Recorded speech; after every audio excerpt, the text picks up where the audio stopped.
প্রকৃতির এই অপূর্ব শোভা উপভোগ করতে একবার আপনাদের আসতেই হবে। এখানে আর কিছু খেলাম না, একটা আমরস আইসক্রিম নিলাম, ওটাই খাচ্ছি। চিত্ত যেথা ভয় শূন্য, উচ্চ যেথা শির, জ্ঞান যেথা মুক্ত, যেথা গৃহের প্রাচীর। গুড মর্নিং বন্ধুরা, এখন ঘড়িতে বাজে সকাল 7:30। আজকের 15ই আগস্ট 2025। এখন আমি দাঁড়িয়ে আছি গ্যাংটকের হোটেলে বারান্দাতে। তো যাই হোক, এই এক্সপিরিয়েন্সটা একটা অন্যরকম এক্সপিরিয়েন্স আছে। আর সকাল সকাল উঠে দেখতেই পাচ্ছ রেডি হয়ে গেছি। কয়েকটা সাইট সিন আছে আমাদের দেখার গ্যাংটকে, তো সেগুলো কিন্তু এখানে টেম্পারেচার অতটা নেই, আমাকে দেখেই বুঝতে পারছো, কারণ গরম জামা আমি পরিনি। তার কারণ হচ্ছে এখানে মোটামুটি ঠিক আছে, সহ্য করার মতো। তো সকালবেলা উঠে হাঁটতে বেরিয়েছি, এখন আমরা ব্রেকফাস্ট করব, করে তারপরে স্পটগুলো দেখতে যাব। তো এমজি মার্কের ওপর দিয়েই হাঁটছি।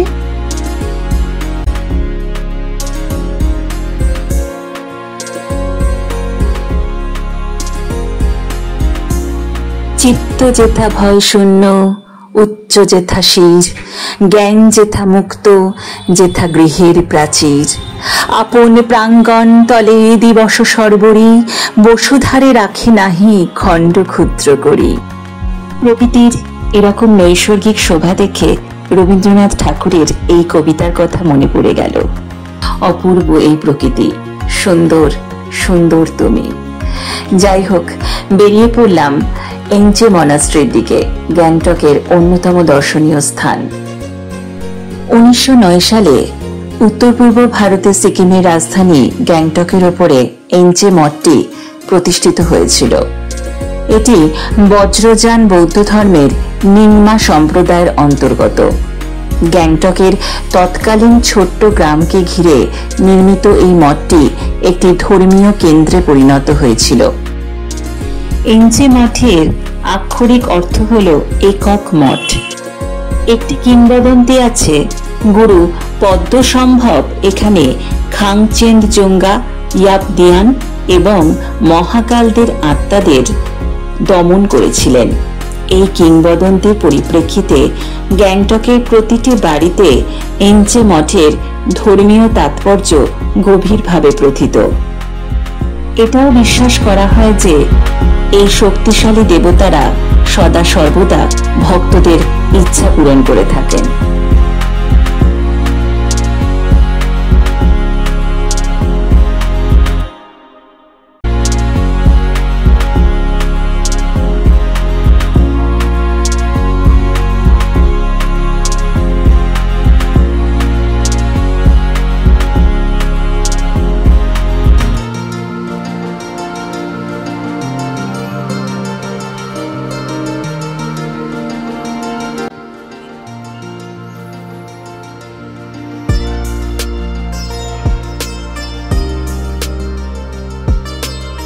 আমাদের পরের গন্তব্য ছিল তাশি ভিউ পয়েন্ট। এখানে কিছু জলখাবার খেয়ে নিয়ে আমরা তাশি ভিউ পয়েন্টের দিকে এগিয়ে চললাম। এই মনোমুগ্ধকর ছোট্ট তাশি ভিউ পয়েন্টটি পাহাড় উপত্যকা এবং গ্যাংটকের মতো মনোরম পরিবেশ দেখার জন্য একটি উপযুক্ত জায়গা। এই পর্যটন কেন্দ্রটি সূর্যোদয় এবং সূর্যাস্তের সেরা দৃশ্যের জন্য পরিচিত। এই ভিউ পয়েন্ট থেকে সূর্য ধীরে ধীরে সরে যাওয়ার সাথে সাথে কাঞ্চনজঙ্ঘা এবং সিনিয়লোচু শৃঙ্গের রং পরিবর্তনের দৃশ্য দেখা যায়। এখানে সবচেয়ে ভালো দিক হলো প্রবেশ বিনামূল্যে।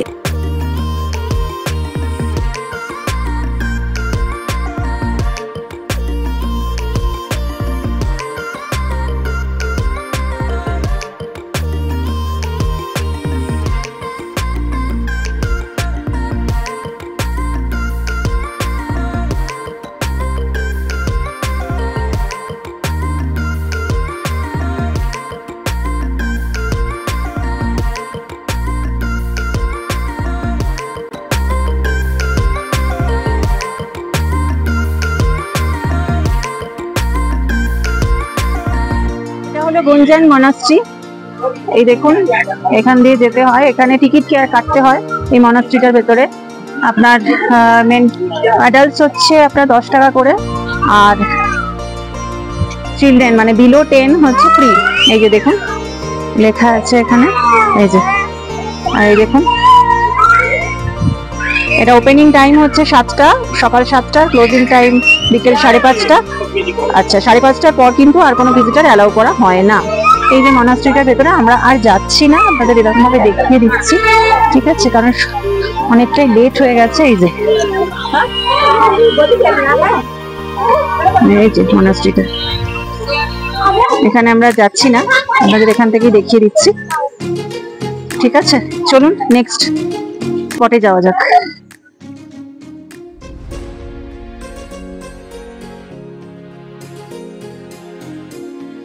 আমাদের পরের গন্তব্য হলো বাকথান ওয়াটারফলস। এই বাকথান ওয়াটারফলস গ্যাংটকের খুব কাছেই অবস্থিত। এখানে সারা বছরই পর্যটকদের আনাগোনা লেগে থাকে।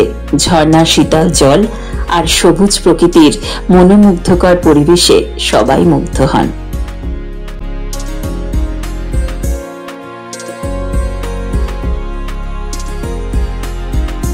গ্যাংটক থেকে বাকথান ওয়াটারফলসের দূরত্ব হল 4.2 কিলোমিটার। সময় লাগে 15 থেকে 20 মিনিট। গুঞ্জাং মনাস্ট্রি থেকে বাঞ্জাক্রি ওয়াটারফলস যাওয়ার পথেই রাস্তার ধারে পাবেন বাকথান ওয়াটারফলসকে।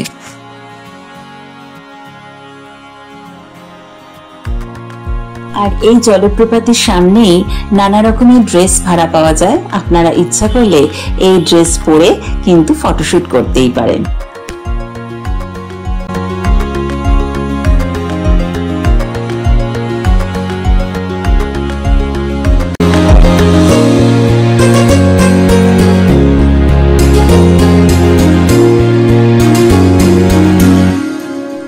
আজিয়ে প্রভাতে রবির কর, কেমনে পশিল প্রাণের পর, কেমনে পশিল গুহার আধারে প্রভাত পাখির গান, না জানি কেন রে এত দিন পরে জাগিয়া উঠিল প্রাণ।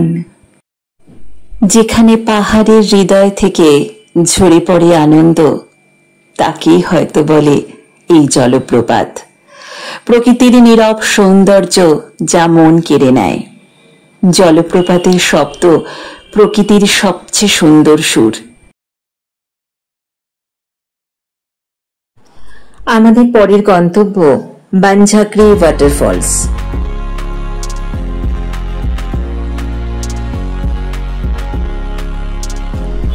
এই বাঞ্জাক্রি ওয়াটারফলস গ্যাংটকের খুব কাছেই অবস্থিত। এটি সিকিমের একটি জনপ্রিয় পর্যটন কেন্দ্র এবং বিনোদন পার্ক। এখানে একটি সুন্দর জলপ্রপাত ছাড়াও একটি এনার্জি পার্ক রয়েছে। এখানে নানান ধরনের মূর্তি ও অন্যান্য আকর্ষণও রয়েছে।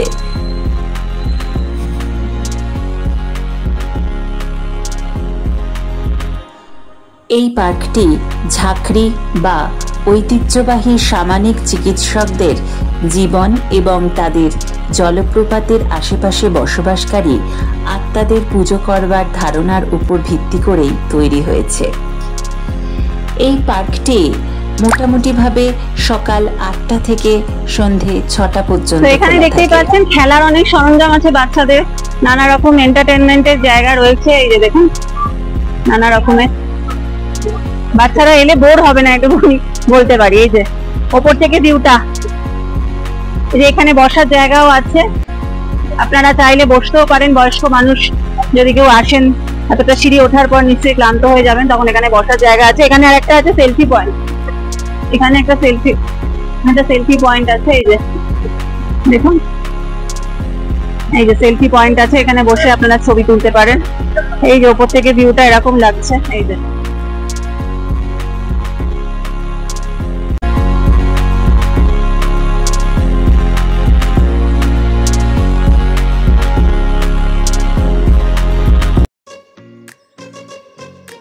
অনবরত এই জলের ধারা পড়ে যাচ্ছে, এটা ভাবতেই কিরকম লাগে। এই পার্কটি সৌরশক্তি সহ অপ্রচলিত শক্তির ব্যবহার করে।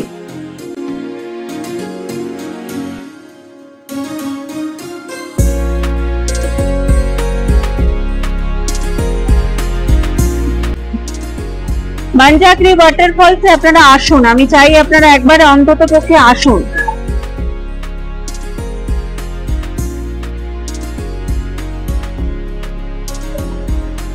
দাঁড়িয়ে পড়েছি ওনার পাশে, ঠিক এরকমই একটা ফটো ছিল আমার আগের ভিডিওতে, এরকমই ফটো ছিল আমার। এরকম প্রথাকে ওনারা বর্ণনা করছেন, রিপ্রেজেন্ট করছেন এরকম ভাবে। ওপরে দেখুন, আমি ওপরটা দেখাতে বলবো, ওপরে পুরো কাঠের ছাউনি দেওয়া, ওপরটা পুরো কাঠের ছাউনি দিয়ে ঘেরা।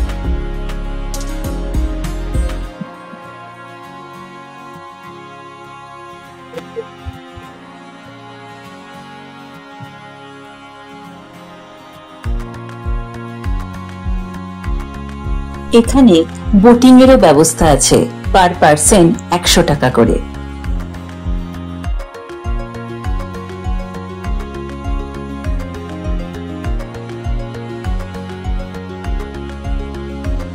এই দেখুন চারিদিকের পরিবেশটা, দারুণ দারুণ, এক্সিলেন্ট, এক কথায় এক্সিলেন্ট। হ্যাঁ, এখানে এই যে ছোট জলাশয়টা দেখালাম, ওর পাশেই এরকম একটা রেস্টুরেন্ট রয়েছে ছোটখাটো। এখানে বসে কাছের মানুষের সাথে অবশ্যই কিছু খেতে পারো, টাইম স্পেন্ড করতে পারো। আর বোটিং এর ব্যাপারটা বলছিলাম, আমি ছবি তুলে যদিও তোমাদেরকে ভিডিওটা দেখিয়েছি, তবুও বলছি পার পার্সন 100 টাকা করে। তোমরা যদি এখানে বোটিং করতে চাও, পরিবারের সাথে অনেকেই বসতে পারবে, বড় বোট আছে, মাথায় আবার ছাউনি দেওয়া আছে, রোদ্দুর লাগবে না, কোনো অসুবিধা নেই, আসতে পারো। আর এরকম একটা মনোরম পরিবেশে নিজেদের কিছুটা সময় কাটাতেই পারো।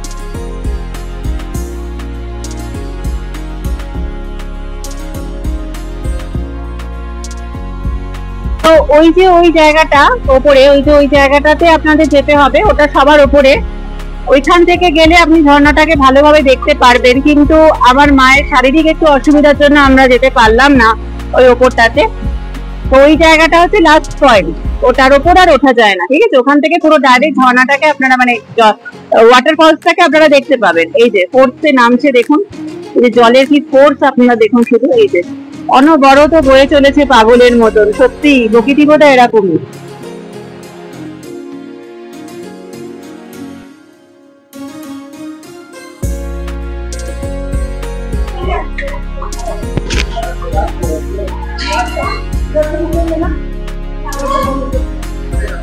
এটা রুমটেক মনাস্ট্রি, এর এন্ট্রি ফিস হলো 10 টাকা করে, ঠিক আছে? এর বাইরেটাতেই আমি যা ভিডিও করতে পারবো, ভিতরে ভিডিও অ্যালাউ নেই। এই যে গাড়ি এখানেই পার্কিং করতে দেয়, কোনো অসুবিধা হবে না। এই যে বাইরে আছে, বাইরে এখানেই পার্কিং করতে দেয়, কোনো অসুবিধা হবে না। আমি ভেতরটা করতে পারছি না, এখানে অনেক ফুল গাছ রাখা আছে, ভেতরটা করতে পারছি না, তার কারণ হচ্ছে ভেতরে রেস্ট্রিকশন আছে, করতে দেওয়া হয় না, ঠিক আছে? এই হলো রুমটেক মনাস্ট্রি। এখানে আসার সময় আপনারা যে গাড়ি রিজার্ভ করে আসবেন, আপনারা অবশ্যই কিন্তু আপনাদের আধার কার্ড নিয়ে আসবেন, কারণ এখানে চেকিং হয় আধার কার্ড, এখানে আধার কার্ড চেকিং হয় নিচে, তারপরেই আপনাকে এখানে আসতে দেবে, ঠিক আছে? এই যে দেখুন,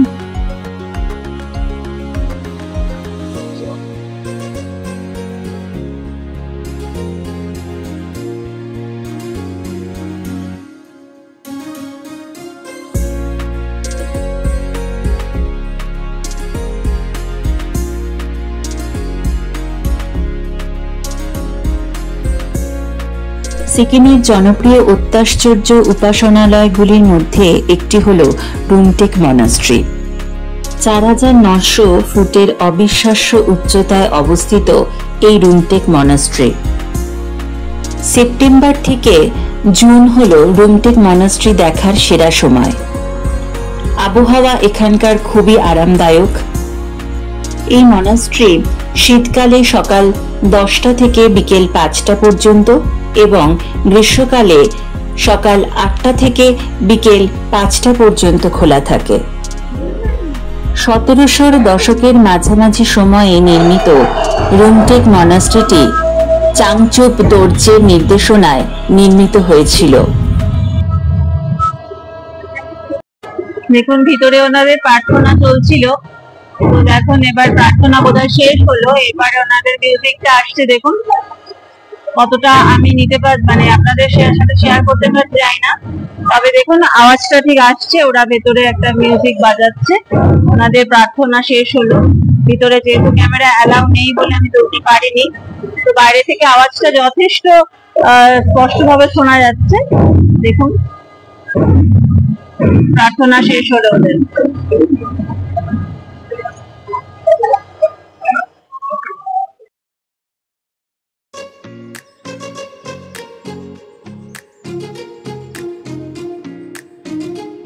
এখানে আবার দেখুন না, কর্মা শ্রী নালন্দা ইনস্টিটিউট এখানে রয়েছে।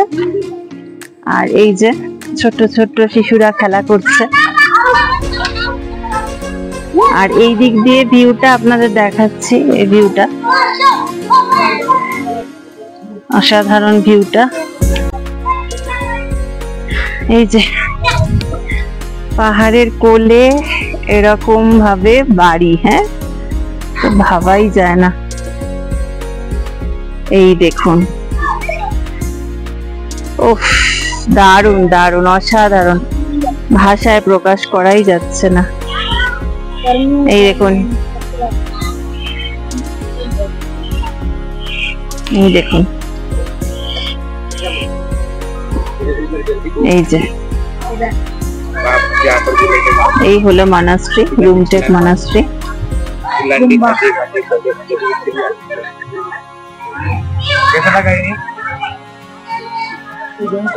আজ এই পর্যন্তই।